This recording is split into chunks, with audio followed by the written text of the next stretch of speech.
there we go. I'm going to set this down and I'm going to keep an eye on it, make sure it keeps going. Alright. But, yeah. Do we have a name for this? Just like the media club? It's like a book club? It's a working title. But yeah, media, club. Welcome to our media club. Media club. We'll figure it out eventually. But for now, it's this is number 2, where we are down one member, but one of our members is in LA. He's in LA finding doing cool things. Yes, and for cool people. He gets back pretty soon too. I think like in another 2 weeks or so. Mm-hmm. He hosted the last one, which was about Hallelujah Mountain, I think it was called. Holy Mountain. Holy Mountain. Yeah. Thank you. Yeah, that was... oh, shit. The content for this one is Dirk Gently's Holistic Detective Agency. It's only 2 seasons. It's 18 episodes. BBC America got canceled, which is super depressing, but does not mean it is a bad show. So I decided, let's talk about that. Yeah. Mike over here. He is hosting the evening. Mm-hmm. Doing a good job. I like the show so far. I think we opened this pretty well. I like that you gave the background. Dude, there. Yeah, we're killing it. We're learning. I think this one started better than the last one. And the person with me, who's also is a regular, and this is going to be regular, is Andrew. So I'm Mike. Hello, everyone. He's Andrew, and the other one that's not here is Dan. Yep. Yeah, there you go. So, Dirk Gently. 3 episodes in. 3 episodes in. I'm liking it. Yeah? It's funny. It's intriguing. Kind of pulls you in. I like that's because, a lot of shows start slow, or what they do is they either start slow and then they pick up, build momentum, or they like to nail you with a little hanger and then it kind of dies down. Yeah. I feel like this show just keeps going. And you know what? Yeah, and I like that in other TV shows too. Like, it starts off, it kind of lays down the groundwork with different plot threads, yes. And then it just kind of rolls feels on that. It does. It feels real. Like, I shouldn't say it feels real, but it feels believable to be invested. It feels like it's immersive. Yeah. There's some shows that are good, but you feel like there's some holes in it as far as what is going on. This feels very just there's true. And I feel like Dirk Gently has been able to just at least what you've seen so far, but I've seen it all, and I think it's all really good. But yeah, Mike here, he's seen it all. Yeah. This is all new to me though, so I've only seen the first 3. All right, so let's I can't think of words tonight, but just tell us your thoughts, from impressions to ideas to whatever, criticisms. Sure. So, I mean, I can pick up on a lot of so the first thing I picked up on is that it's all about, like, order and chaos, at least right now. Well, it's all about everything connects. Right. But then a big theme is order and chaos. Yes.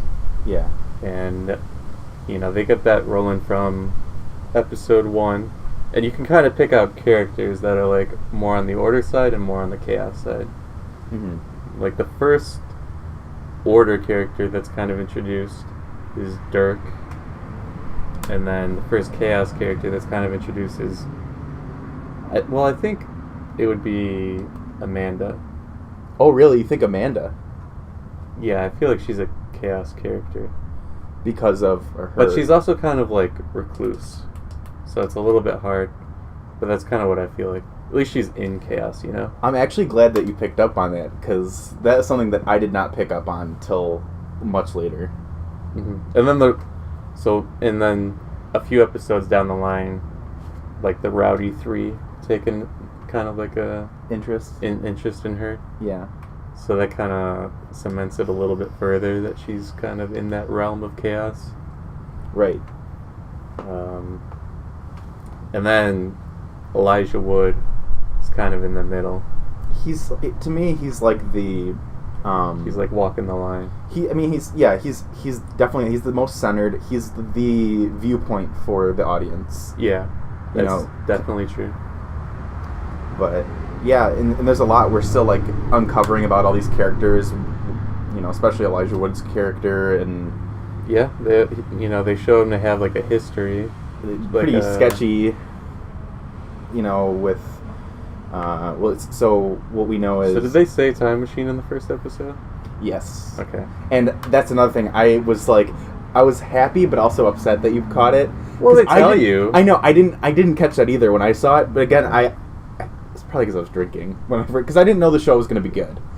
You know what I mean? So I started the show drinking, and I was like, oh, well, let's see where it goes. And then I was like, fuck, I need to sober up. And yeah. But so it's cool that you caught that, because I didn't catch that. Well, I almost didn't, because I was eating Burger King, and it kind of fucked with my ears. Not a sponsor. But we wish. Thanks for pointing that. Burger King's not sponsoring this, but I was eating Burger King, and I almost didn't hear it over the sound of me chewing. Yeah, I find that being a problem too. That's why I kept turning it up, because I was chewing. It was a little quiet at first. Yeah. So we'll have to see how that plays into things. It seems like there's going to be a lot of weird machinery going on, so it seems like there's some kind of transferring consciousness going on. Yeah, there's that. Then there's this whole mystery figure that this guy who... Ooh! So, sorry, this just came to me. Go ahead. So, in the episode we just watched, Farrah and Dirk open up a secret wall, and they do it by keying in like a clock, mm-hmm. and then there's a machine in there. And at first I was like, oh, that's like the transfer of consciousness machine. Right. But with all the clocks on the wall, that's probably the time machine. Ooh, look at this guy. Am I picking up on some things? Picking up on some things. You could be a detective. So she opens up the room, the secret wall, and there's clocks everywhere. And I think they say save her on them or something like that. Yeah, there was a piece of paper that was written, they said... It's on all the clocks or something. Well, so the thing is that the house was built by, they said, Alexander Webb. Is that who it was, they said? It was... That's what they said. It was an inventor. And then they were like, okay, but they're like, so, I forgot what his name is, something Spring. There's father. The father. Well, there's two Springs, right? Because there's the grandfather, and then there's the father. Sakurai is the grandfather, right? Or something like that. Zachariah Webb. I'm thinking Zachariah Webb. Then there's so Zachariah Webb, then there's something Springs, and then this Spring, Alexander Spring. I don't know. There's a big Spring family going on here. The town's named after them, I guess. Yeah. So that's something I haven't really pieced together yet. But the piece of paper said, it said, this is where it started, this is where it ends. Please, or like, please save her. Okay. Time machines, boys and girls. Time machines, or whatever else you identify with too. Yeah, that's good that you picked up on that. And then there's the whole weird group of bald men. Yeah, and I don't get them too well yet. I noticed from episode 1 that they kind of all have tattoos, and I'm wondering if Dirk has a tattoo on him somewhere, and the same with Farrah. So there's a military moment by Division Blackwing, and they have a monitor with a bunch of symbols on them. Yes. And Dirk Gently is also on that monitor. He's kind of referred to as part of a bunch of subjects. He's Project Icarus. He's Project Icarus. Flies too close to the sun. Yep. So too close to the truth or something like that, maybe. Yeah, and there's other characters that are in the show. So obviously we're just right now just kind of getting every information all jumbled out there, and then we can go back and talk kind about of dissect it more. But can you carry this for a second? Because I want to look up if the name Farrah has any significance. Sure.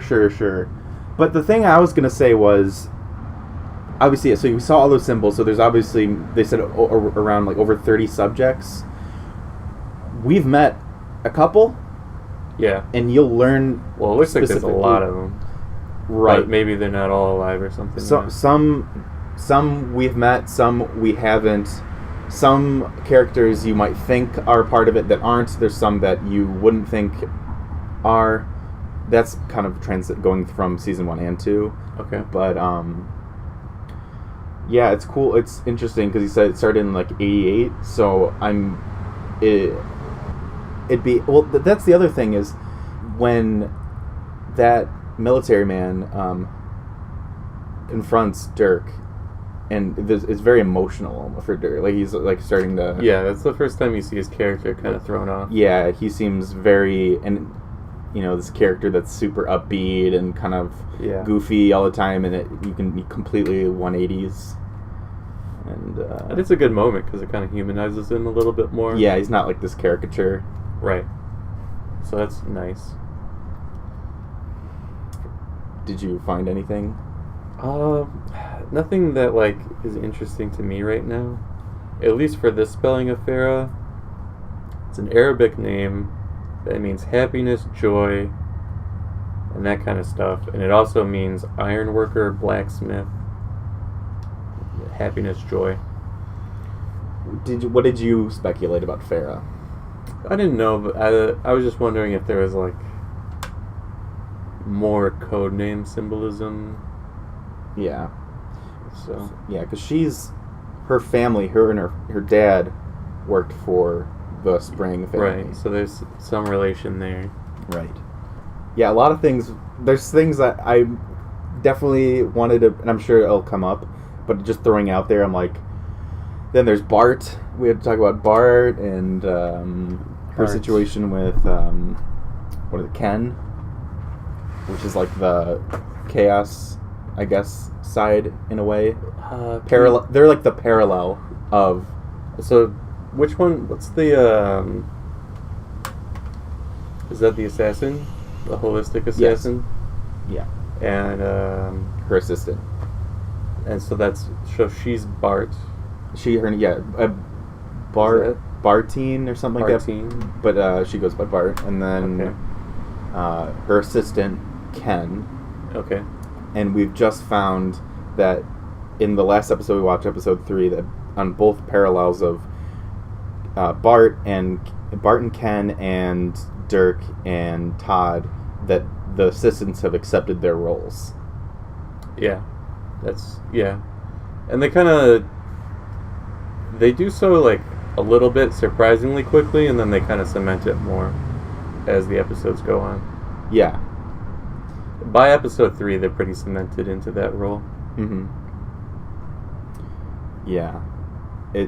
Although there's some like tension for both teams. Yeah, and it's interesting that it's the flow of creation is what they say, or like how everything's connected, that even if those assistants don't want to be a part of it, doesn't matter, they're in it now, and that regardless if they try, they're going to stumble upon whatever it is that's happening. Yep. Crazy shit. So jumping off of that though, one of my favorite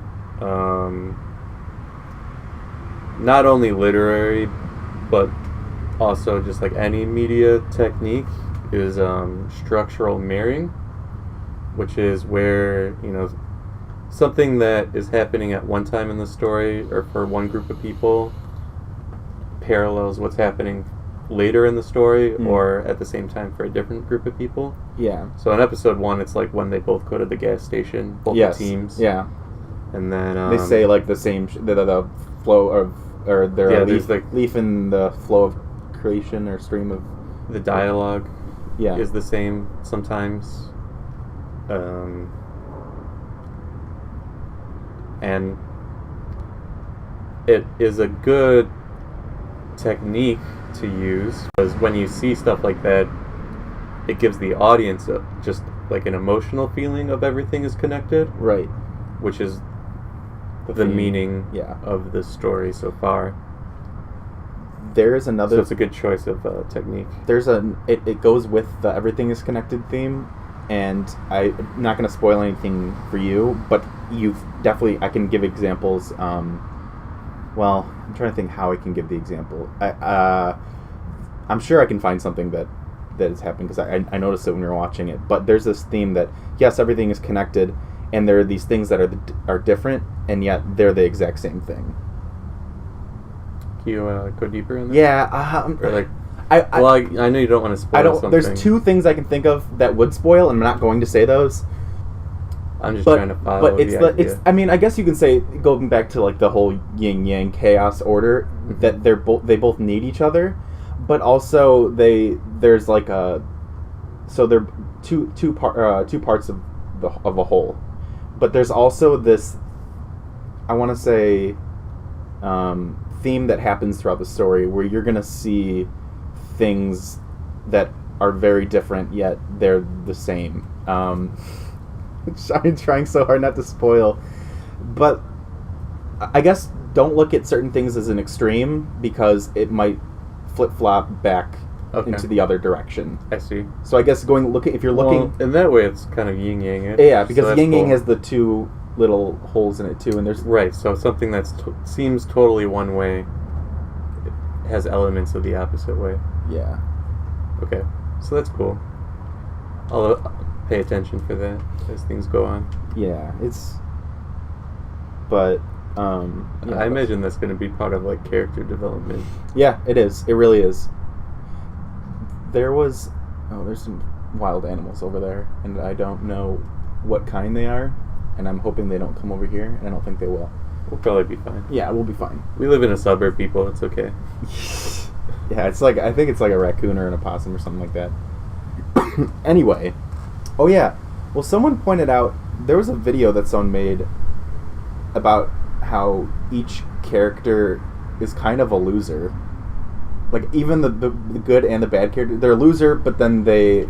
Yeah, I can see that. They, like, unfold, you know. And it's funny, because if you look at every character we've seen so far, they are all just losers. They're not like this, you know, wooden character that's just super strong or whatever. Mm-hmm. They all have some quirk to them, even if they seem really OP in a way. There's something about them. And I like that, because it makes it more relatable. Yeah, the characters do feel like they're kind of fumbling their way through the story. Right. And yeah, it's even kind of like the joke of some characters, like the FBI people. Oh my god. They just kind of make a joke out of how inept each of the agencies are in the show. Yeah, what was the FBI said that everyone's stupid? It says everyone's stupid. The special persons is like, the FBI's an asshole. Yeah. And then Blackwing is like, it's a joke that they're underfunded. Yeah, they basically. have no budget. Yeah, basically they're not important. Mm-hmm.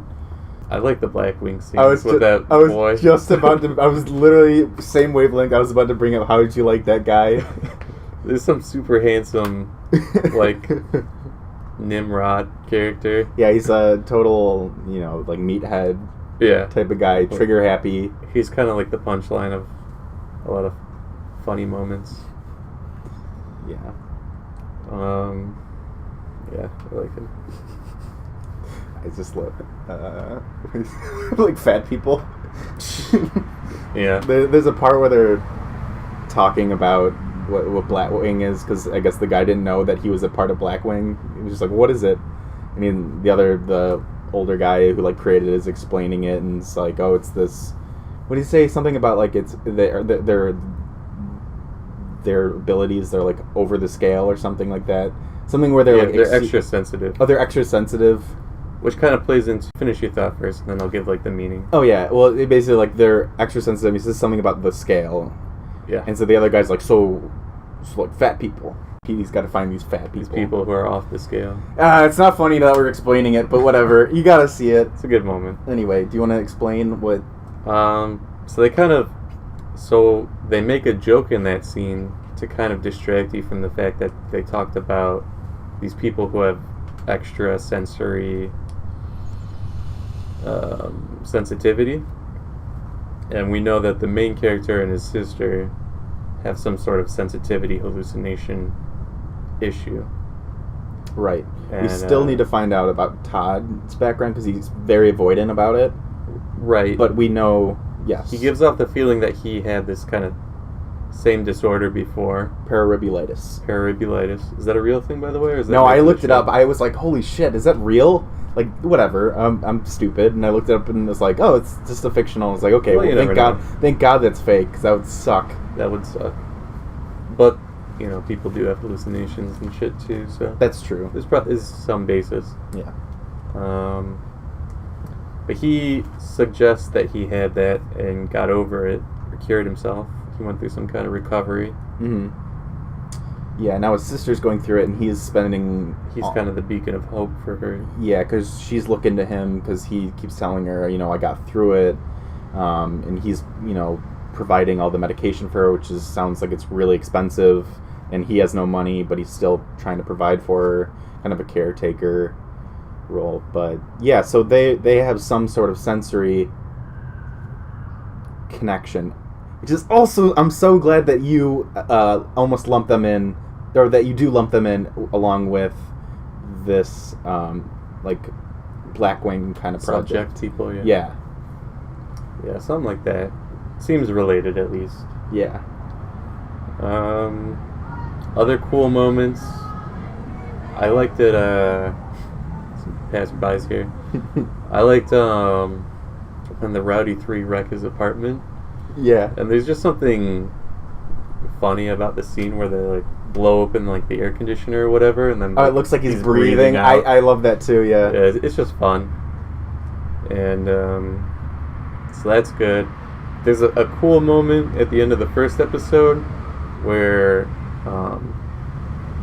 Dirk's assistant, the main character, gets his first emotional wave of order in the universe, and that's when he's got the lottery ticket, and then the wind picks up. He sees the missing girl. He sees the missing girl, and it's kind of a lot of things converging on him at that time. So that's just a cool moment for the character. Yeah, I thought that was... Those two scenes are definitely, I think, the best part of the first season is the Rowdy 3 coming in and that whole conundrum as well as the ending. He chooses to break his guitar in that scene too. He's really... Well, you can tell... It's funny is if you look, that's the one thing he chose to save. Yeah. And then when everything was over, he realized that he has absolutely nothing. He's at 0. And so he's like, well, fuck it. I'm just going to destroy this too. He's being really frustrated.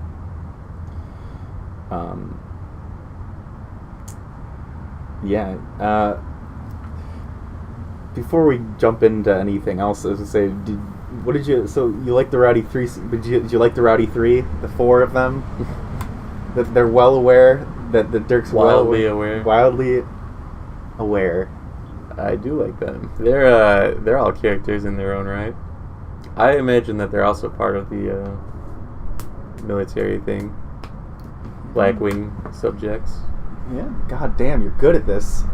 By the 3rd episode, it's time to start. I mean, you figure you see them doing weird Honestly, shit. Yeah, anybody who's doing weird shit and is kind of that age range, I guess, I'm just kind of assuming they're part of it.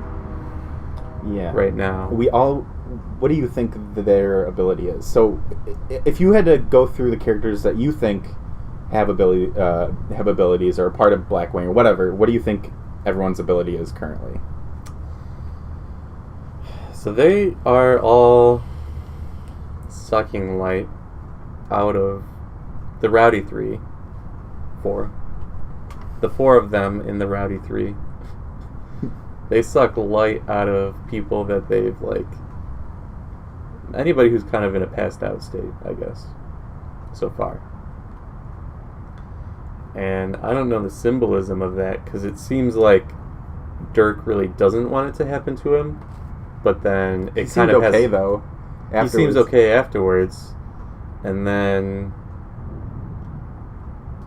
so I have an idea there, mm-hmm. and then it happens to Amanda, and it seems like a healing thing for her. Yeah. And if I had to guess, just going on a limb, what it symbolizes, it's like a cathartic Release is what they are, because they're kind of like breaking shit and having a good time with it. Ooh, that's a good connection. I didn't even think about that. And then, so the thing that's weird is like they make the anxiety for Dirk, right? But then when it's all said and done, he kind of comes out of it okay. Mm-hmm. So I don't know what it means that they like made the anxiety and then took it away. maybe that's just the chaos of it, or maybe that's their release for themselves. or something. Yeah, that's yep. And then, but it's more clearly kind of, I guess, in the case of Amanda, where it's definitely a healing thing. Mm-hmm. You kind of still are suspicious, like you don't know if it's good for Amanda right. or not yet. Like, is she kind of being pulled in a way that, like, right? Yeah, is not a good path. Well, because we know that they're not. So far, they haven't done anything actually like that we know like harmful to her, other than doing this weird process or whatever you want to call it to her. But it seems like it's helping her, and it seems like it's very clear that they're interested in her. They're following her around, and they came in to save her when those guys were videotaping her, having her what is it, parabiblitis? You pronounce it a lot better than I do. Parabiblitis, that's right. But yeah. So other characters and what their powers are. Dirk gives light to that light bulb, and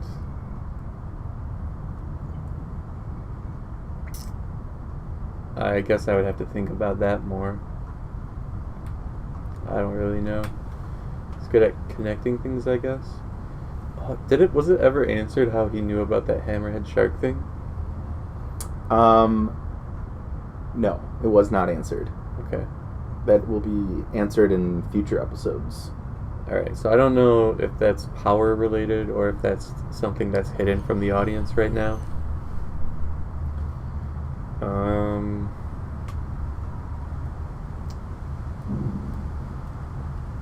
I guess I don't have a great sense of powers yet. We've seen, transfer of consciousness. I don't know if that's a power. One thing that we've seen is the main character, he actually sees a face when he sees that dog. Yeah. So maybe he has like a connection to just like understanding something about people. Maybe, yeah. I don't know, maybe. The assassin can't get injured, but I don't know if that's a power or if that's just like everything is connected, the flow of everything. And it's funny because it's like, yes, that's probably the same for Dirk too. They seem to have like a similar thing going on. Yeah, it's weird because I feel like, again, everything's connected, and I feel that, but specifically Dirk and Bart are very similar. Yeah, like they're kind of in tune with it, or they're at least like on board with going on the ride. Right. So I like Bart's character and that team. Yeah. Pretty cool. Yeah, well it's interesting to it'll be fun to see them as a team more, if that is how it plays out. The duo? Ken and Bart. Yeah. Yeah, they're cool characters. You'll get to see them plenty more. Sweet. I like that.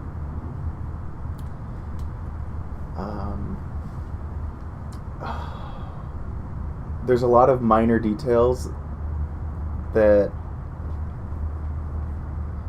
I feel like it will show a lot of this, like the lottery ticket was obviously important because we saw it in the first episode. He picks it up, and then the end of the episode, he realizes that he's a winning ticket, so everything is connected.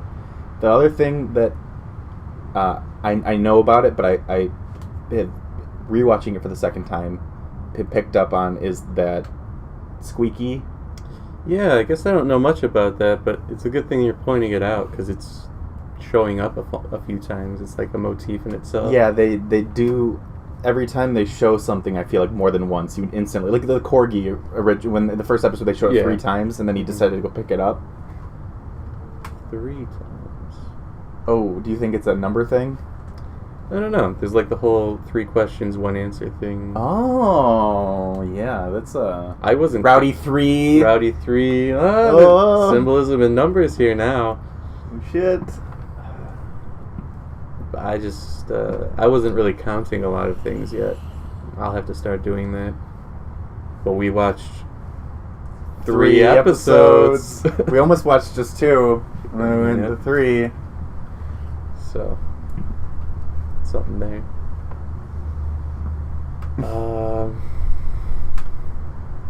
So let's go back to that first episode, though. Oh yeah. So let's go a little bit more into the whole yin yang, order and chaos thing. Sure. So one interesting thing, I've been reading 12 Rules for Life and watching Jordan Peterson lectures and stuff. Mm-hmm. He always talks about yin yang and the balance of order and chaos, and he says like order is when things work out as you expect them to, and then chaos is when order is when you do something, you do A thinking that it'll get B, and then it gets you B. You're expecting that result. That's order. So that it works out the way you think it would. It's kind of rational. You do A expecting B? You do A because you want to get B, yes. And then you get B from doing A. So you do something, and you get what you want out of it. Okay. Chaos is where you do something, you're hoping for one thing, but, the flow of the, how does Bart describe it? The flow of creation? Flow of creation. So the flow of creation sounds like an order thing generally, but there's like chaos involved there. But chaos, you want to get B from doing A, but somehow you got C. And that's actually, you can, I feel you definitely see a lot of that, and we'll see more of that as the show goes on. And it kind of also ties into what I was saying, how even though they're 2 separate things, they're one of the same. Yeah, so you got the whole yin-yang thing, you see some of it in the other parts of it. The one thing that, so I just want to go more into that because it kind of really relates to this. So Jordan Peterson talks about people who are so afraid of chaos that they remove themselves as much as they can so that they're not really involved in the world, and that way chaos doesn't catch up to them immediately all the time. Mm-hmm. Sometimes, it'll just come in a big wave later and really take them. But this plays into Amanda, who is, so afraid of chaos that she's recluse. And then she kind of starts, because she even says she's afraid that, like, she'll blow, like, a leaf in the wind or something. Like, everything's uncontrollable. Right. And that's... Oh, yeah, she's afraid of the wind because it might... Yeah. She says something... She has a dialogue like that. Right. And then, so Dirk suggests that, if that's how things are going to be, you should at least... And this is kind of his character philosophy, like, you should at least be doing things and trying to, the world's going to happen around you, but you can still play your cards. Yeah, he says, even though it's a game, you get to choose the moves. Yeah, he says that. And then, so that's him, kind of lending some advice for order in her life. And, she can go out and do things. And that's what she starts to doing, and then she takes a liking to Dirk. although she also takes a liking to these chaotic rowdy three who follow her around. So she's kind of. But isn't that the thing? If she didn't heed Dirk's advice, she wouldn't have gone out, and she probably wouldn't have. Yeah.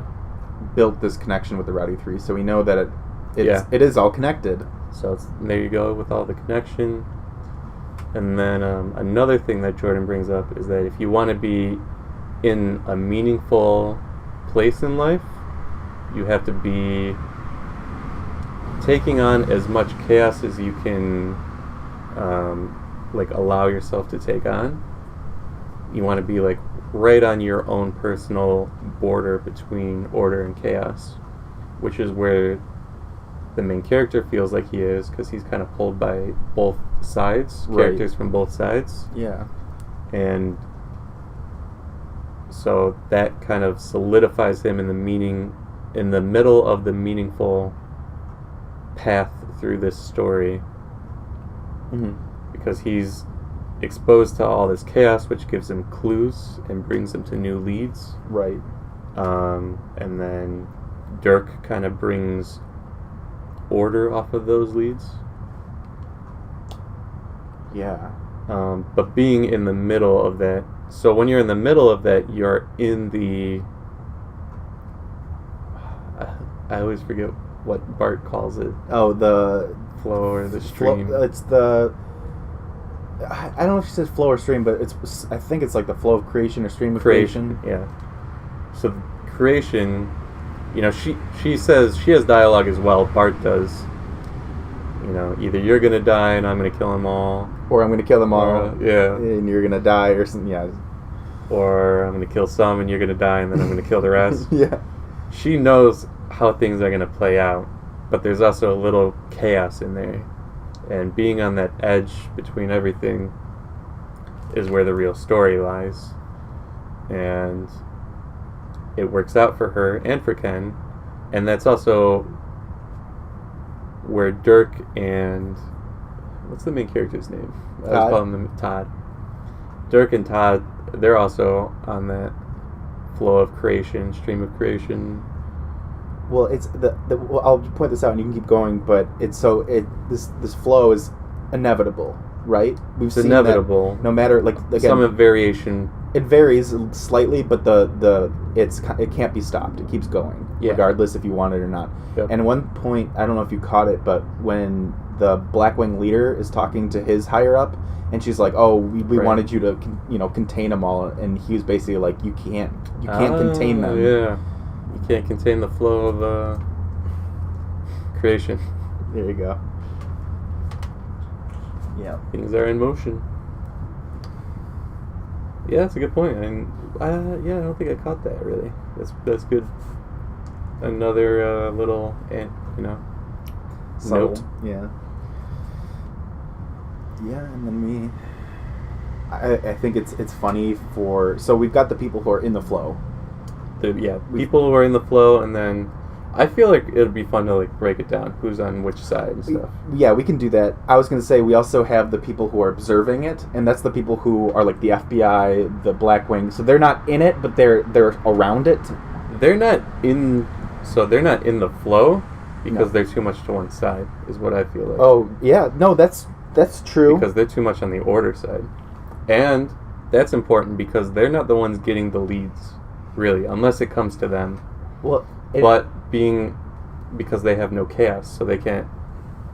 They don't get exposed to all the crazy things because they're too much on the order side. And because of that, it makes them very close-minded. Specifically, the FBI was one of them, but specifically the human, what is it? Missing persons. Missing persons. They are observing a lot of this is happening, and they're trying to put it together in a state of order, even though they're trying to make sense of it. And so there's a lot of things that they're not getting, but they're because they have this closed-off mindset because they live in a very order lifestyle. Right. Mm-hmm. But it's interesting to see them keep going, and I feel like you kind of are seeing them picking up pieces, and they're starting to catch on a little bit, but they're still... They can't make sense of it. Yeah, all the agencies seem to be on that order side. Although Blackwing kind of causes some chaos when the shooter snipes off. Yeah, he's just dumb. He might just be dumb, but if anything, right. Blackwing is, they're not total order like the FBI are. Right. I feel like they're also really removed though, and Dirk kind of mentions that, like he says, go back to the shadows where you like always were. Or go back to the shadows. That's from Lord of the Rings, but Elijah Wood. Oh, yeah, duo. There was 3 of those movies, Andrew. There was 3 of them. There were 3 Hobbit movies too. Yeah, but there were no 3 seasons. Oh, that hurt real bad. Dang. Yeah, well, that's for another day. We'll talk about that at some point. I wonder if that was like supposed to be like a big thing. Like maybe he only wanted to make a trilogy because 3s and stuff. We don't. So the there guy could be like a whole third. Here's the crazy shit. So that guy, and I just picked it up now. That vision, so that guy who wrote the series, not the actual Dirk Gently, not Adam Douglas something. Mm-hmm. Or Hitchhiker's Guide to the Galaxy. Max Landis, the creator of this, albeit I think he's recently been not charged, but been accused of sexual shit, which is really fucked up. But that was after he got canceled, so I don't know how much of that is true, how much is not. They're all accusations at this point, and I'm not going to dive into that. But he, there's when Amanda is getting the shit sucked out of her. It sounds really wrong. The light sucked. Yeah, the energy, whatever, is getting taken out of her. It's important that it's light. We'll talk about that later. Okay, yeah. So that coming out, she has those like psychic hallucinations or whatever. Yeah. A lot of that it foreshadows season 2. Okay. And there were a lot of images there. There was things that didn't happen in season 2, and so I'm thinking that he had it planned out. Because the way season 2 ends, shit is gonna happen. And then they cancel it. And that's why me, along with a myriad of people who've seen the show, are pissed off because it was going places. And it just, right at the end of season 2, it, establishes itself. And you'll see when you get there, but it takes those 2 seasons to get there. And there was something big happening because it leads up to that. So that's why I'm disappointed. But anyway, I thought that was cool. So this guy, I think, really knew what he was doing. And the actors said that they would talk to him and be like, hey, do you know where this is going? And he'd be like, yes, I'll tell you exactly this. And then he would explain it to them. And they'd be like, holy shit. Cool. I think the person who played Bart, who's the daughter of the guy who played Chucky. Okay. But I think she was the one who was asking. So she's the daughter. Yeah. Okay, cool. Or it was either her who asked, or it was Amanda, the actress who played Amanda, was asking him and was like, yeah, let me just explain this all to you. And I think the guy who played Dirk also was asking, and so they got a lot of that information. That'd be funny if Bart and Dirk asked that, even though they're those characters, Yeah. That's funny. So, it's nice that that there's a story there. And, hopefully maybe one day we'll get it back, but that's all you can really ask for. There's definitely a lot of questions. Yeah. So we saw the hammerhead in that.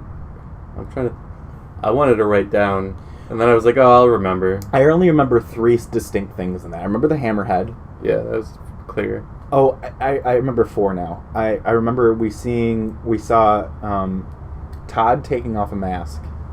Okay. Was it a gorilla mask or just a mask? No, it wasn't a gorilla mask. I don't know what it was. It wasn't like a full mask. It was like a partial mask. It was like he was just peeling it off and it was showing his face. We saw a lady whose skin was blue. Yeah, we did. And kind of like 2 shots of her. Yeah, we saw 2 shots of her, and then we saw aliens. Did we see aliens? No. That was the blue woman. And then, well, that's another thing. But anyway, let me say this first. We saw Agent Freakin, the dumb detective, or the dumb agent in Blackwing, like that good-looking guy. Yeah. We saw him, and he was like bleeding, and he's like, "Oh, I'm sorry, I had to do this" or something. Jeez. But people speculate that if there was going to be season 3, that it would be UFOs or like aliens and shit. Cool. All right. Yeah, I haven't really pieced that vision together yet, but it was a cool sequence. Oh, it was so cool. Yeah. Although, maybe that plays back into her power. She has visions of things. Right, and right now she's only had that, so we don't know where. Well, I know, but she also has like hallucinations, like on her hands. Yes, and stuff. Yeah, and so it's almost like, when the guys the Rowdy 3 were doing their ritual on her, it was not only getting rid of her symptoms, but it was enhancing, probably like and channeling that nerves or something in her brain, or focus into, whether it's the future, or I'm assuming it'd be the future. Yeah, cool. Why don't we go and do all the characters? Okay, this will be good. I'll have like a middle. Oh shit! I brought a drink out here, didn't I? Where did I? It's over there. Oh my god! That whole I haven't drank this at all. Okay, that's cool. Nice. Oh, you know what? Yeah. Let's do like a gradient kind of thing, huh? Okay. Do a little timeline here. So, over on this side we've got chaos, and here we have order. So it's a line. He drew a line. I drew a line. On one end it's chaos, and one end it's order. Yeah. So, we're definitely saying the FBI's over here, right? Sure. Yeah, because they're following all the... At least that's my feeling regulations, right now. Sure. And then I feel like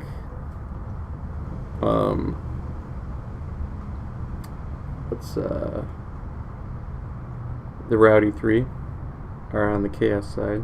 Okay. That makes sense. Yeah, they're kind of what's the word I'm looking for?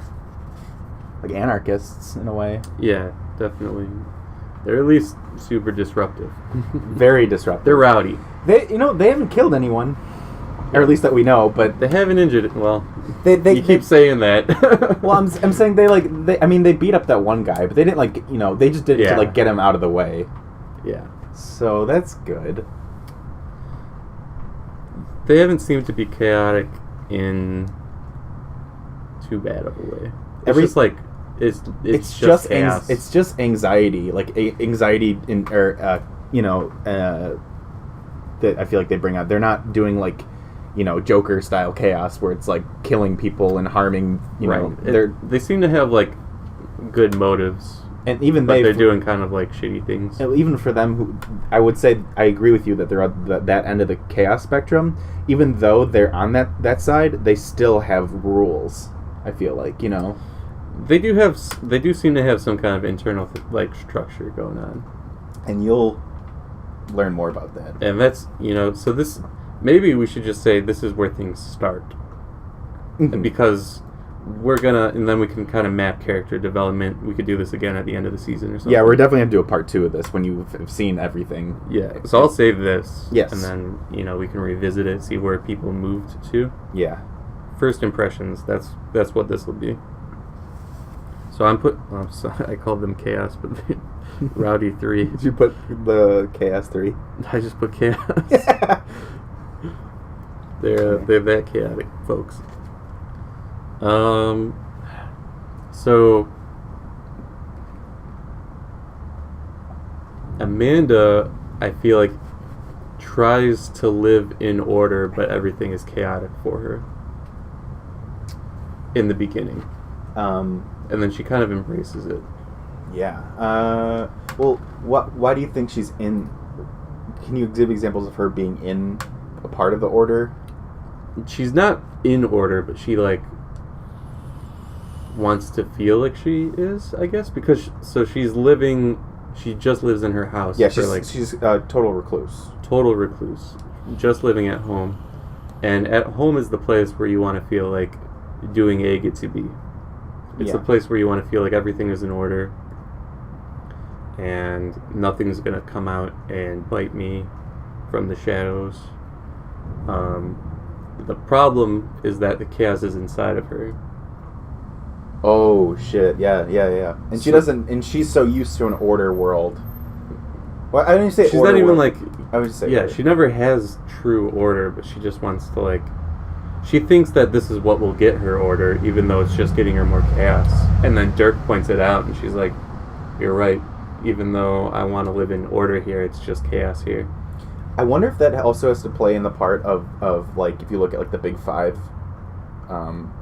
Big Five, like openness, and people's openness, and I feel like you look at conscientiousness is like an order thing, too. Yeah, you know?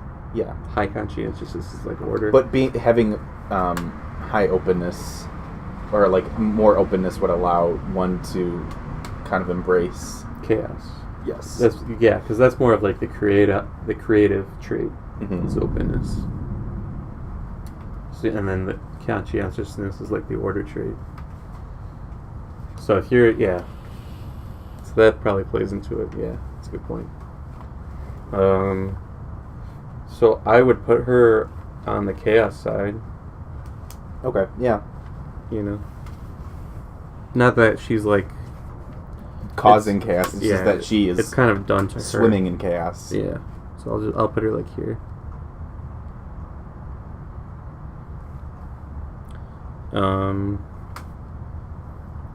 I would put Todd kind of in the middle. He is he gets a lot of chaos in the first episode because I would put him like off. Well, actually, just off center to chaos. Yes, he is slightly more chaos, but he is. So this line will be the middle, and then we'll put him over here. In fact, because he's kind of the chaos to Dirk's order. Oh, and then Ken is the order to Bart's chaos. I feel like Bart is also order and Ken is chaos, but we'll talk about that next. That's true. No, you're right. And you'll find out why later. Goddamn, I wish we just watched the whole season. Well, it's good to... So this is something that's good about kind of a show format, because we can like digest some and then analyze it, and then we can digest the next part. The one thing I wish I knew... A book would work the same way. Yeah, I wish I knew that the show was this good without watching it, just so we could have watched it together and then have the speculations. Yeah. But this is also good because we kind of talked about the media club thing is like, one person has something to offer. Yeah. And they're kind of... That works. Knowledgeable about it, so they can, So that helps. But yeah, it'd be fun to enjoy it together for the first time. I'm having fun anyway. Well, when there's a season 3. Yeah, when that comes out. So we're going to put Todd here, and I'm going to put Ken with him.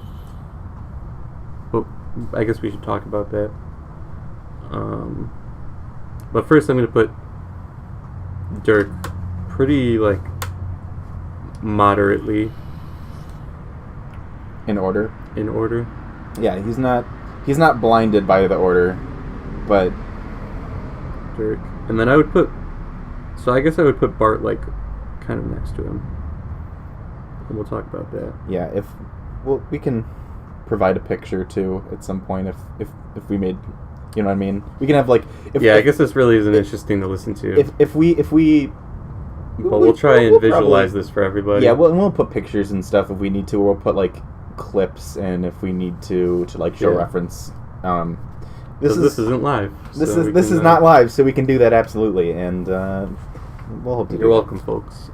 And yeah, thanks for listening. If we have that effort, you've been listening for about an hour. If you have. Oh really? Almost an hour, and we're getting. And I gotta say this, I'm. Our first one was great. This one's great. I feel like we're getting some more format, like a more organized. Yeah. And I'm excited, and then we'll be able to release these, and yeah. Definitely. So just for everybody's information right now, the scale is Rowdy 3, way on the chaos side. Amanda, moderately chaotic. Todd and Ken, who are the assistant characters, as just off-center chaos. Then we have Bart and Dirk, moderately order, with Bart just a little bit less order, I guess. Mm-hmm. She does chaotic things, at least. Sort of. Well, she's pretty, she has an order to killing people. She's a interesting character. She knows who to kill, and if she kills them, she knows that was her. She had to kill them. Happen, she had to, yeah. So it's definitely order, To the audience, it would feel like chaos. Yeah, because it's murder. They even broadcast that through Ken, but when he says that, and she's explaining her whole system of being like, I just know I have to kill them, and when I do, that's my target. And he goes, that just sounds like a killing spree. A killing spree. But then he gets it later. Yeah, he understands. So, and then the audience kind of does too. FBI is the last thing that we have written down so far, and they're on the order side, like way there. So then, I put Bart and Dirk moderate order because they're the most invested in kind of like where things are going to end up, and they kind of have like everything happens for a reason kind of thing, which means that they think the universe is inherently some kind of order. Where would you put where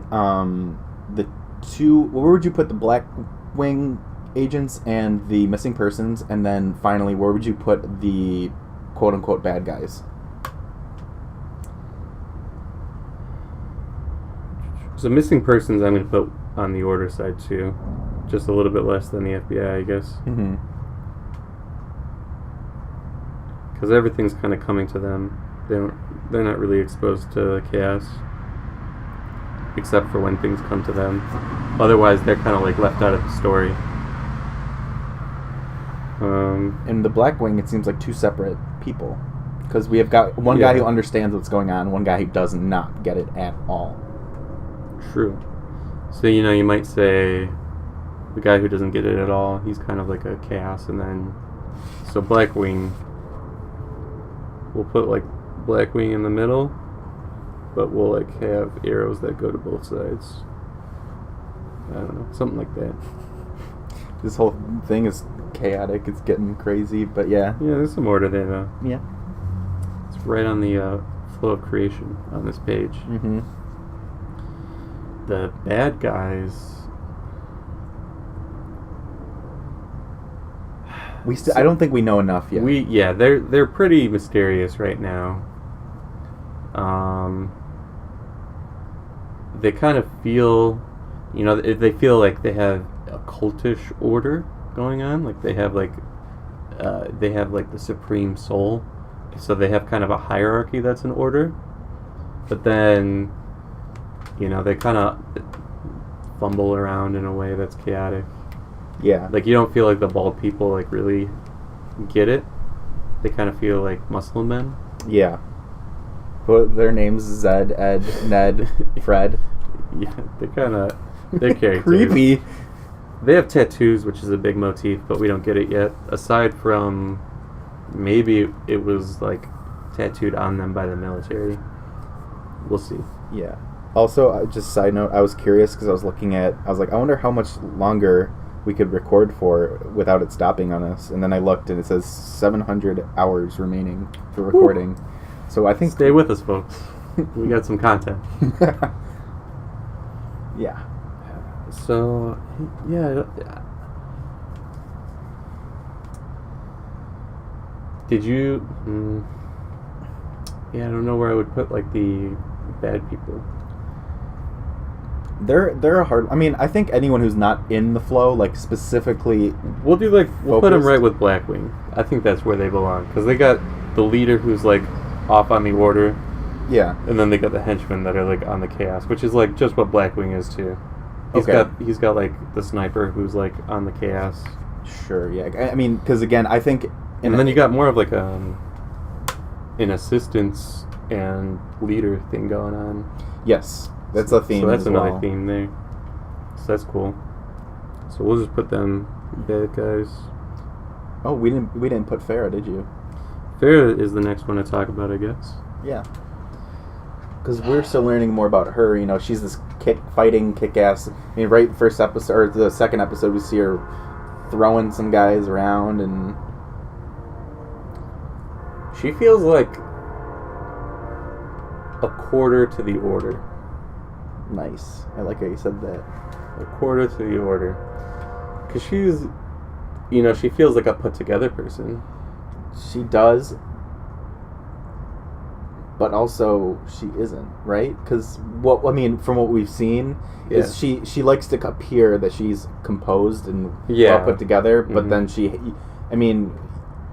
we hear her talking to herself a lot, which none of the other characters really do. I mean, that's a good point. We've seen at least 2 scenes where she's trying to figure things out by speaking out loud, and she gets more jumbled and So maybe it's kind of like she has an Order front, and then internally there's some chaos going on. But that's why she's not, you know, way one side or the other. So maybe I'll just put her a little bit off-center towards Order. When she's going through the web mansion, you know, it feels like she has some kind of Order, like she's got some kind of strategy going on. Mm-hmm. I don't know. Like she gets it. Yeah. I don't know. I'll put her over here.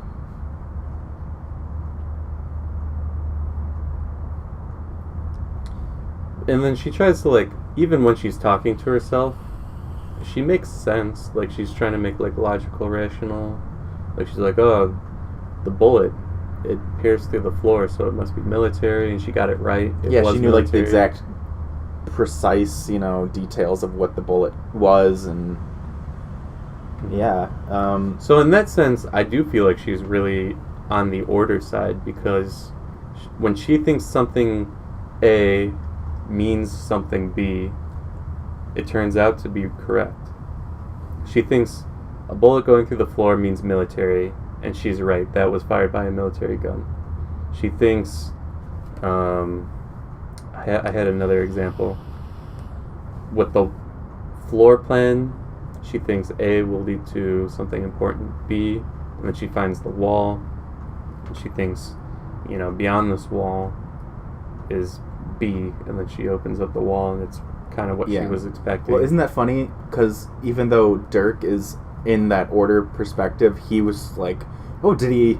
he's clueless. Like, he's clueless. And both him and Bart have this, like, they're literally flowing.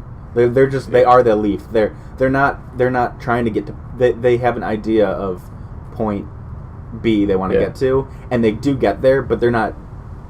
It's everybody around them that's bringing them to there, bringing them along the way. True. And so in that way, you know, it's almost like Order is working out for them more than like them creating Order. I don't know. Yeah, it goes back to Order is happening. They both understand inevitability. That they know for certain.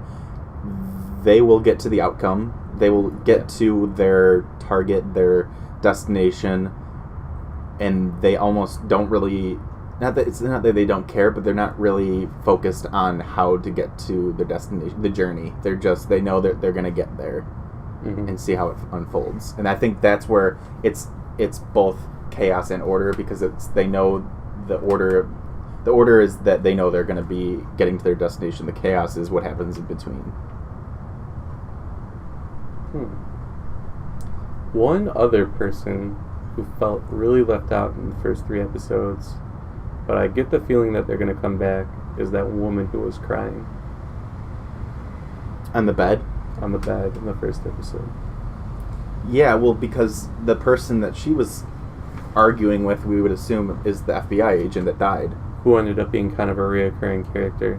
But we never got that scene explained, so you would think maybe she'll come back and make sense of things for the audience. I wonder if she's the blue woman. But she's the blue woman. Season 3. She's Mystique. Yeah. I don't know. That was a total leap, by the way. Any other characters that we should put on this? Just for... I mean, I'm trying to think who else really there is. That I mean, there's some minor characters. Yeah, we don't have to go like that. Yeah. I'm just trying to make sure I'm not forgetting anyone. I mean, we don't know much about the Spring father. We don't know about him. Yeah, the Springs in general. But it'd be interesting to see where they place on the spectrum when we learn more. Yeah, I guess I don't care too much. I guess, whoever architected the whole thing, they probably got to be on the order side, but like kind of in the middle, so they're in the flow of creation. I don't know. We'll see. I guess that's good for this now. The other thing that I wanted to talk about, the other big motif of the whole show is light. Light's all over the place. So you brought up that the people are sucking out light, and then you also mentioned that Dirk was giving light. Yeah, so I started to write down all the places where I found light being a significant place. Okay. And I'm just going to spew them all out on the table, and then we'll try and make sense of things. Yeah. So I saw it when well, this is not written. Oh, wait, yeah, it's correct. Okay, so the Rowdy Three, they suck out light. The bullet that is fired by the military gun kills the bad guy, and it leaves a hole of light piercing the room. And I think that's not a mistake. That's important. And they kind of do that in other scenes where they have light creep into a room. So I think that's important. I'll continue, and I'll talk about why that's important later. The next one, the magic light bulb. Dirk holds it, and it turns on. Okay. So there's some light there. When Farah knows that she found the right place in the web mansion, she turns on the light in the room, and then the sun is coming down onto the wall that is the wall that she needs to break. Oh yeah, that's a good point. Showing the way. And then they find the magic light bulb in there, and there's like this big light contraption. To me, light almost represents guidance. And it's like the order, something like that. Because if you go by guidance is a good word. That it's like light shows you the way, and it seems like Dirk's that way. Yeah. He always knows. He doesn't know specifically details. He just knows that, like if he knows that where things are going to be, he's like the guy. It's the way. He's like, all right, well we do this, then this is where things are, and we'll find something here. I felt like there's a part with car headlights that was important, but was it during the bridge? I feel like there was. Yeah, there's that. So that's that's an important scene. I feel like it was, maybe that's what I was thinking of. There might have been. I thought it might have been on Bart's side, but there might have. I don't remember. Yeah, I can't pinpoint it, but I feel like there was. Aside from that, when the bad guys shock Farah, they said something like, "Now we're gonna give you the light," or something like that. We're gonna. Oh yeah. They had a dialogue about light, and then electricity, is kind of related to light. So. Oh yeah, it does all kind of connect. Well, that all kind of connects. Did you ever pick up on the whole Supreme Souls and Original Soul, and so that's kind of like a Christ-like idea. And there's crucifixion in the show when Bart and Ken are hung up. So there's probably some kind of Christian themes that I can't put my finger on right now. Although, it does feel like maybe that's like a Supreme Soul with apostles or something like that. I don't know. Speculating here. Right. But yeah, Jesus is like, and like God or the light nickname. Right. And then Dirk telling Blackwing to go back to the shadows. I don't know what it means yet. I mean, I kind of get a feeling. Yeah, go back to hiding in the shadows. But get out of the light. There's like an undertone there. So, and that's, you've already said it, guidance. But that's why I feel like the bullet coming through the floor and killing the bad guy, you know, that gives, I mean, it's unfortunate because she kind of gets captured again. But that's like a moment of guidance and order for the character. Yes. And then there are two other examples, and I feel like they're a little bit different, but they kind of work off light as well.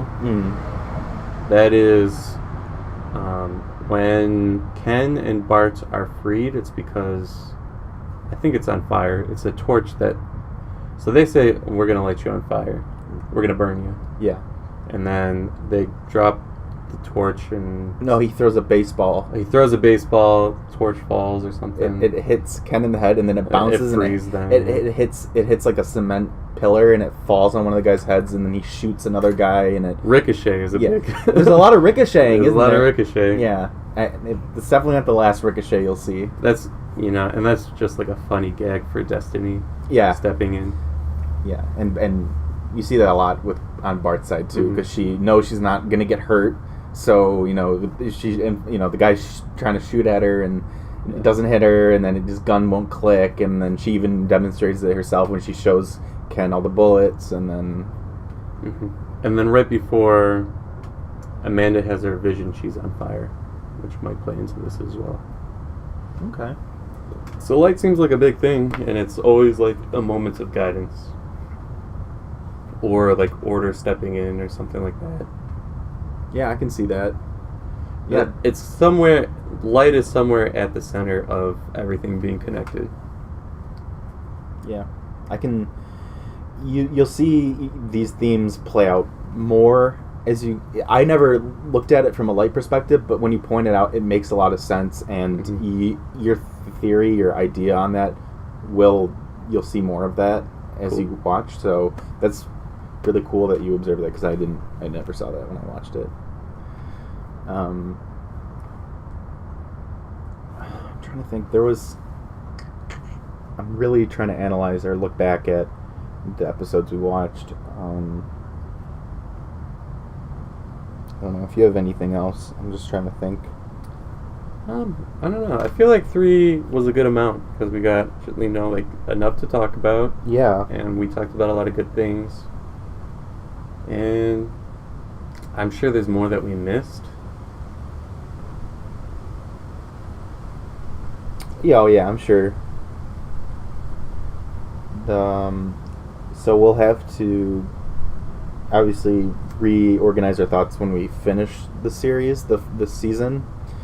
And then if you are like, oh, we can do season 2, then we can do that as well. This will at least be the subject for like the next few, especially while Dan's away. Yeah, it's just a little fun thing to do on the side. And it turned out to be, so I thought, and maybe this is like the topic that we can close on. I thought when you kind of described the show, like you said, oh, it's not going to have as much depth to talk about as the Holy Mountain. And, maybe that's, scene to scene, that's true. Right. But there's there's good philosophy here to talk about.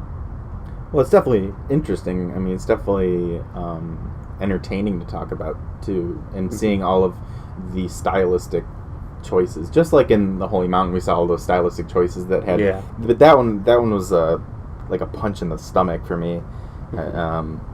Where this is more gentle with its approach. Yeah, so the Holy Mountain really felt like every scene had something you could pick up on, and there was like some purpose for something being in this scene. In this one, it kind of tells you when there's something to look for, especially like when light is on the screen, like in an important way. It kind of tells you like the moments that are.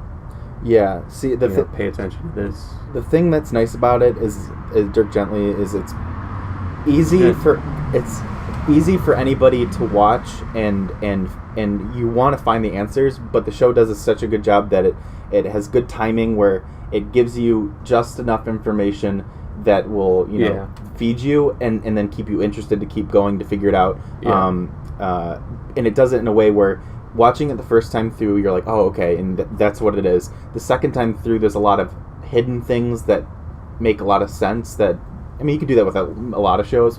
I think good shows or good movies, stories do that, where you can go back and see the, hidden. Knowing how things play out, you can pick up on them more. Yeah, you foreshadow. So I think that's.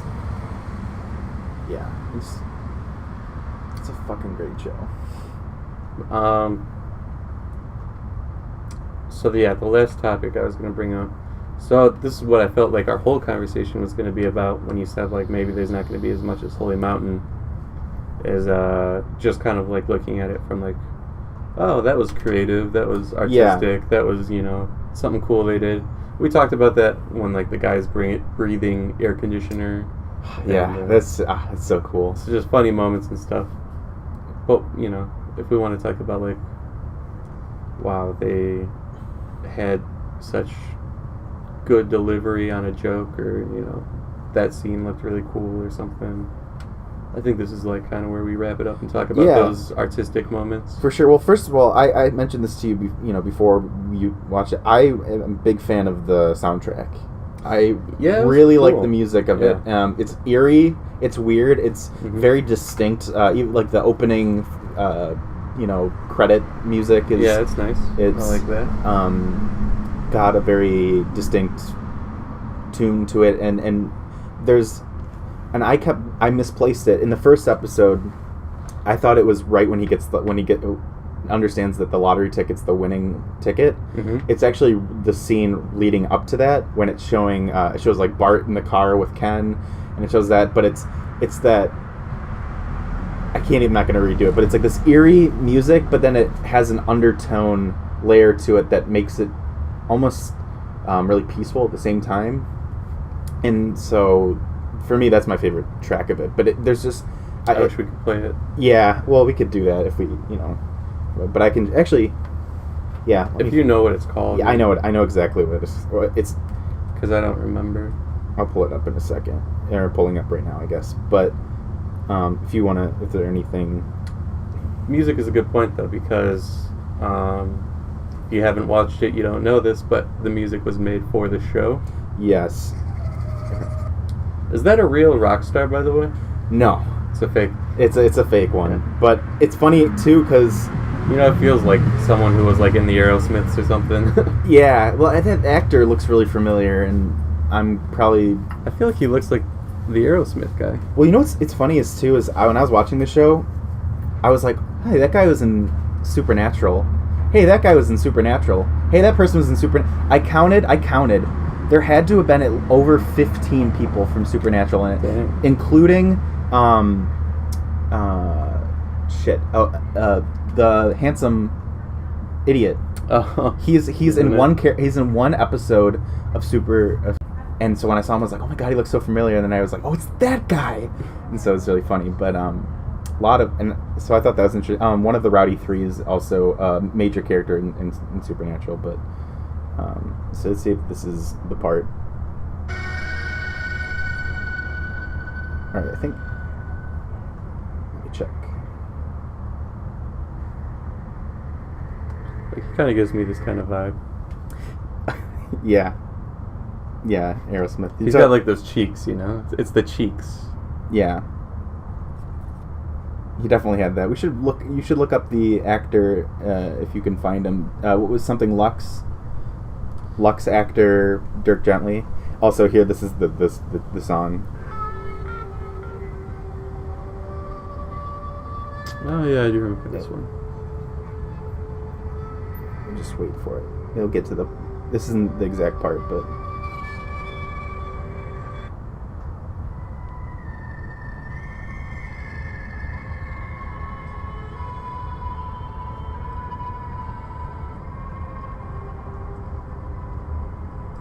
This part.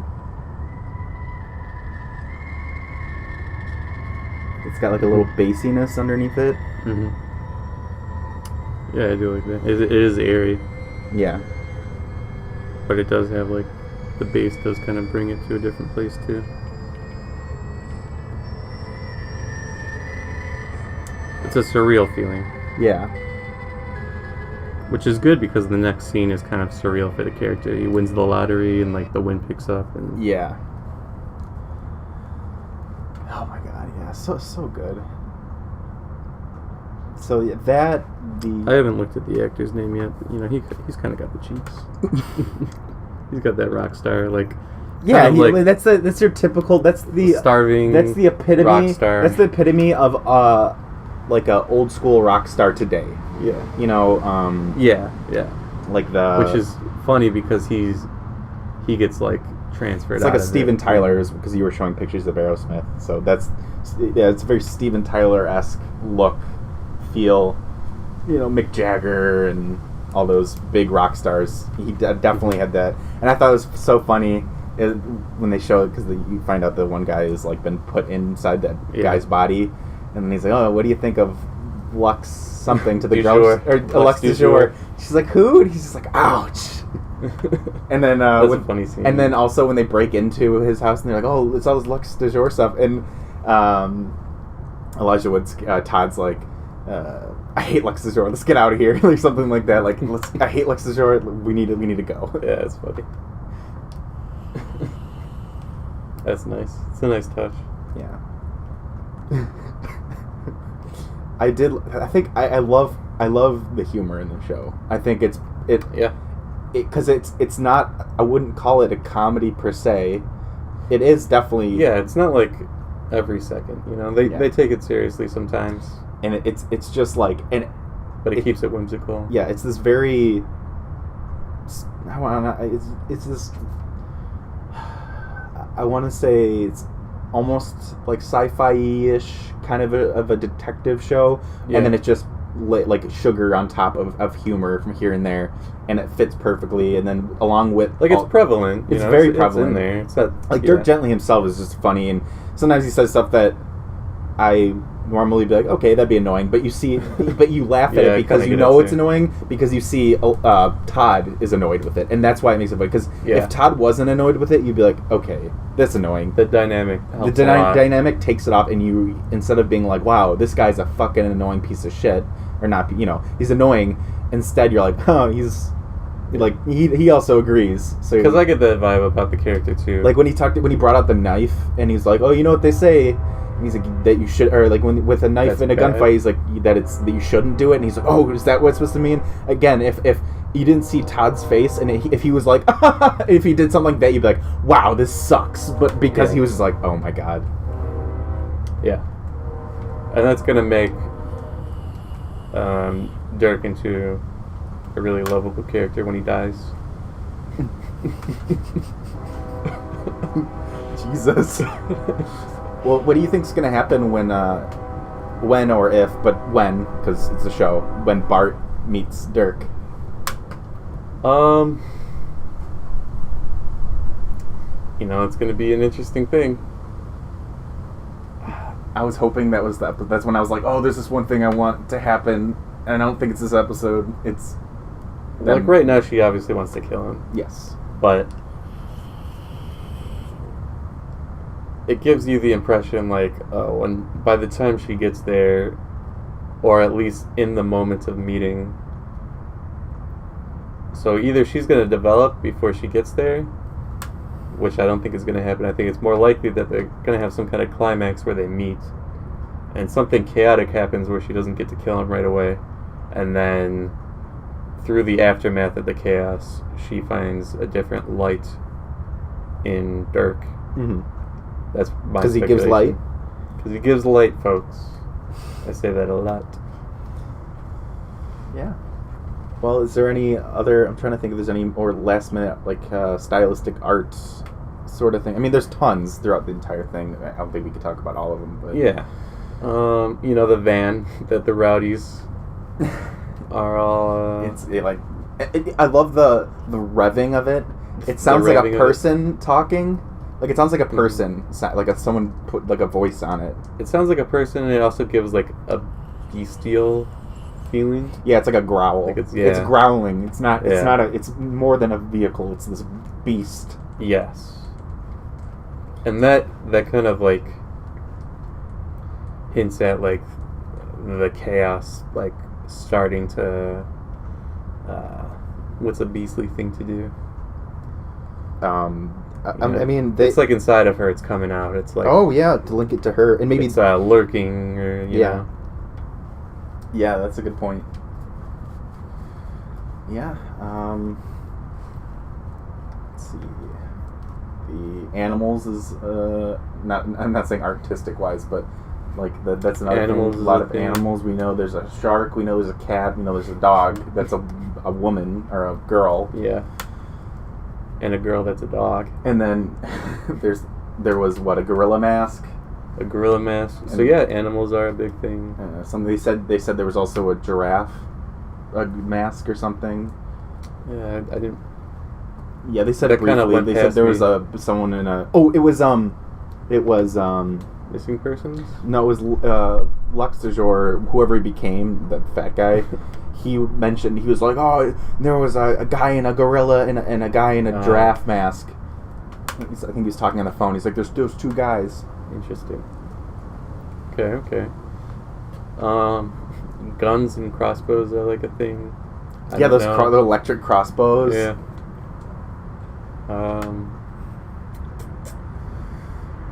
Clothing is a thing. Clothing is like a choice in this show. You see, Bart and Ken, they take on the clothing of the bikers, and, maybe that's just because it was what was, like, available to them. There was a patch on Bart's back that said something like New Children. I don't know. Yeah. I'll have to speculate on that more. Todd makes, like, a small, like, he's like, oh, Farrah, you look good in my clothes.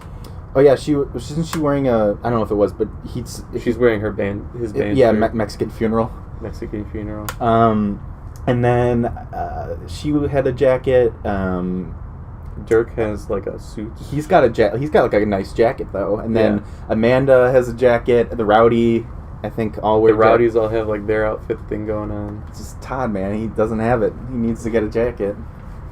Yeah. Well, actually, he did have a jacket when he saw himself in the beginning. Remember?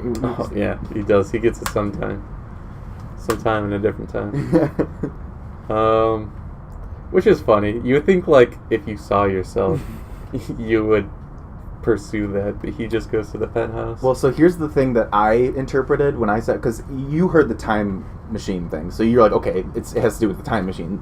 I didn't hear that. Again, I was drinking. But what I interpreted was because they had this machine that allowed people to transfer, I also thought they were able to do some sort of, like, cloning or something, like something where they can they can just turn someone into whatever. So I thought it was, like, someone turned into him. Mm-hmm. But, yeah. Maybe a good, like, reason for his character that he didn't choose to pursue himself in the hallway, even though you think you probably would if you were in his shoes, is that he was probably in a point in his life where he was trying to, like, stave off chaos. Oh yeah, so he probably wanted to reject that moment. He's again, when Dirk's talking to him before he wins the lottery, he says that you've been pushed into a corner, mm-hmm. and all your actions, your decisions are out of desperation. If you want that to stop, you have to, kind of embrace the flow. Yep. And and he's been rejecting that his entire life, and so that's probably his reason why he didn't do that, and now he's so it's a good character development thing. Yeah. Yeah. Well, I think that about wraps it up. Just going back to clothes for a second. Ken turns over kind of a new leaf when he puts on that jacket. You know, he kind of seems more like a bad boy now. Yeah, and he's like, all right, this is my purpose, is to follow you. And he's having kind of fun being on the team for the first time. Yeah. Maybe not for the first time, but like he embraces it for the first time. Yeah. So that's kind of turning over a new leaf. And another thing that is like a motif, you know, locations. And I don't know how it's going to play out yet, but they make like a big point of locations. Like Springburg is actually named after the Spring people family. So that's one thing. In the beginning, all the Order people are like, don't leave town. So they're making like a big point, even though his like sister lives somewhere else. Right. In a different domain. And then like the Webb mansion, you know, first you see it presented like on a monitor or something, like it's being investigated, or a newspaper or something. Right. And then they actually go to it, and then there's actually like some time machine room in it.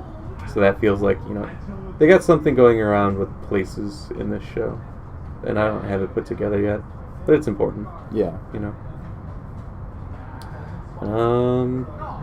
You know, that's my thoughts for now. Yeah, I have more that I want to talk about, but I don't want to. I think I'm just gonna wait until we finish the show. Yeah. Because right now we're kind of analyzing, but what would be good at like the end, I don't know, like last meeting or something, or if we just have like a meeting where we don't have much to analyze, we could talk about, do we agree that everything, like, you know, comes to, everything's connected? Like, how do we think that reflects to like our reality? I was like, I would love to see that, how we can bring it into the real world. Yeah, so that'd be because that's, you know, that's kind of why we're doing these media clubs a little bit. Yeah, what you can take out from it and what you can learn. Right. Part of it is like art appreciation. Part of it's what can we learn. Yeah. Cool. Well, that was that's our part 1 of Dirk Gently's Holistic Detective Agency, and you heard Andrew and I talk about our theories, speculations on everything about it. An hour and a half. Hour and a half, yeah. You would think like it'd be a lot harder to have a cool conversation. Oh, it's really not. It's not. And you know what? That's kind of what bothered me before we did this, because we would like walk out of a Marvel movie and we'd just be like, yeah, that was cool. If these characters are going to come eventually. And, you know, it didn't feel like, you know, we really embraced it together sometimes.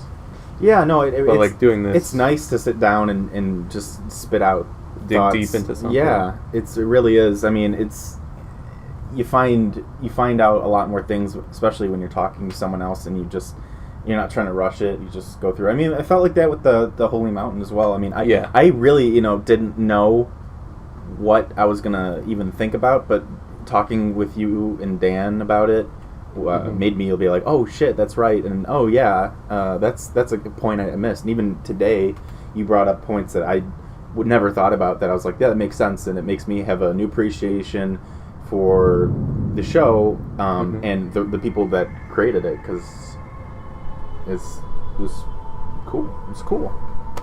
But anyway, thanks for listening, and thank you for anyone listening. Yeah, and we'll